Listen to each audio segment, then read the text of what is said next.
Good day, you absolute legends. Welcome back to No Man's Sky. Now, this is a completely off-script video, so I've not written a script for this, and it's just more of a conversation that I wanted to have with you today to talk about the state of No Man's Sky and should you play it in 2024.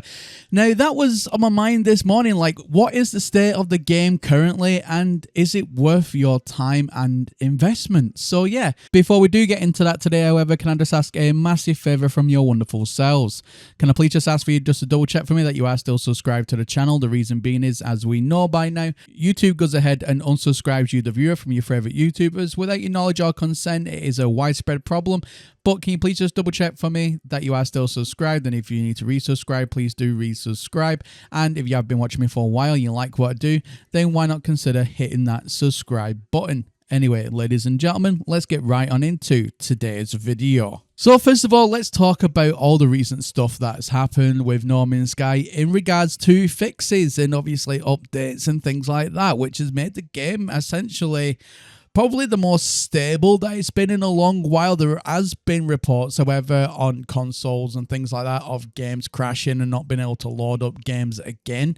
But for No Man's Sky terms, for like fixes and that, they've actually done a really, really good job. I mean, we've just had a massive patch update to consoles and everything else that has really made the game a lot more stable from what I've seen myself through playing and through reports that I've had either through my Discord or comment section or whatever the case may be, even like DMs and whatnot. So, I mean, at the end of the day, the game is in a very, very good place right now. So, obviously, let's talk about Worlds Part 1. Now, Worlds Part 1 was the staple update of the year.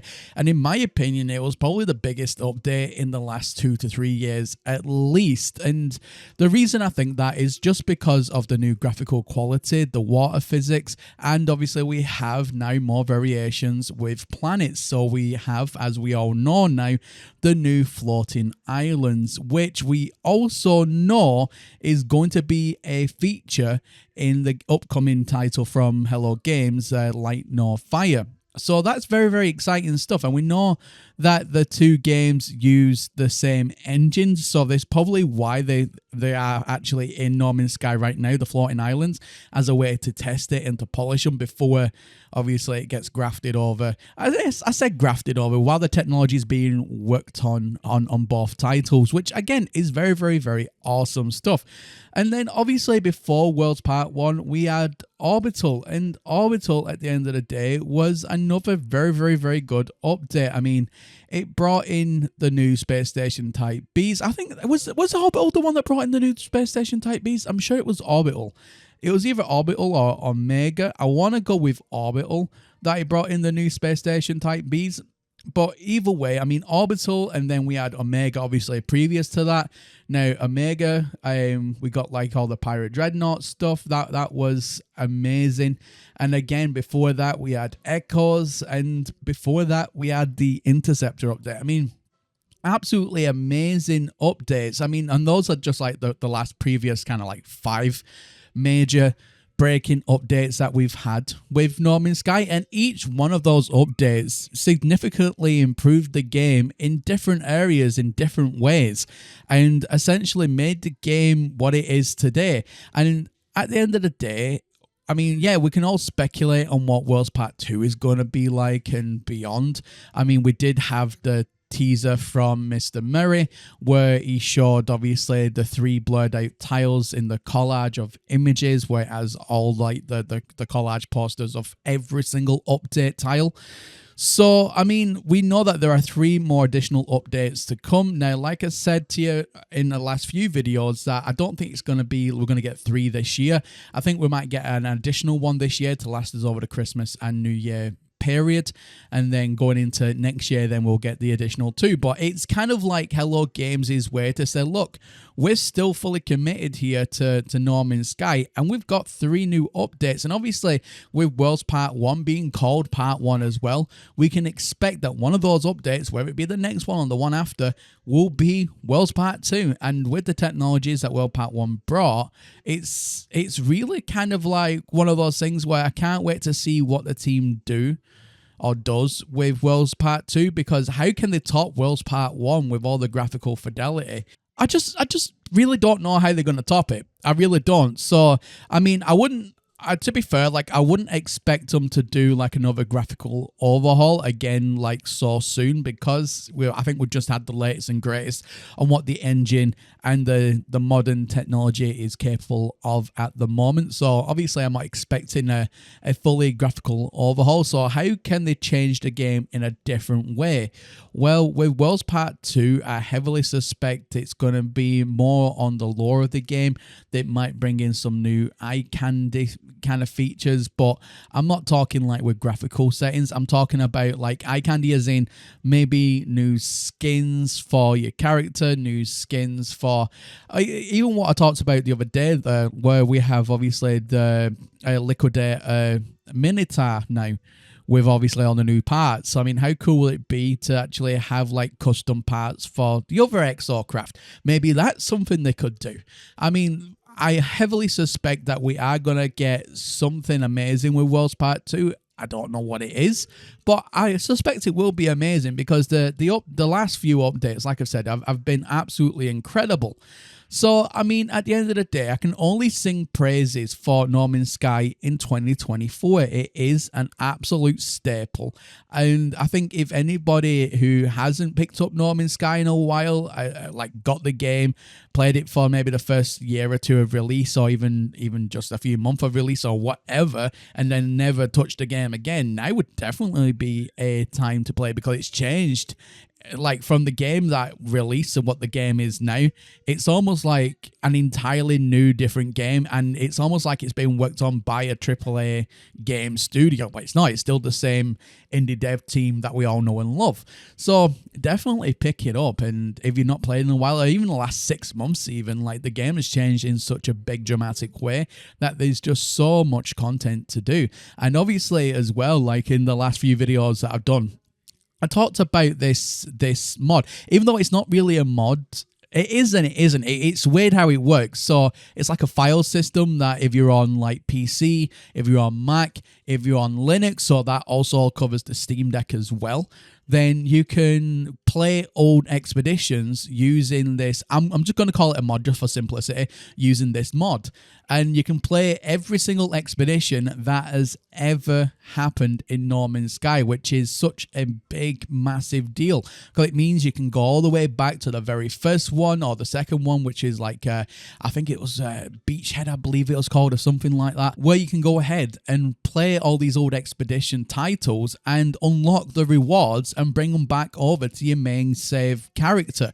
So then if you are missing anything from any expeditions that you have missed previously, well, you've got unlimited time to go back and do so now and play every single one of them.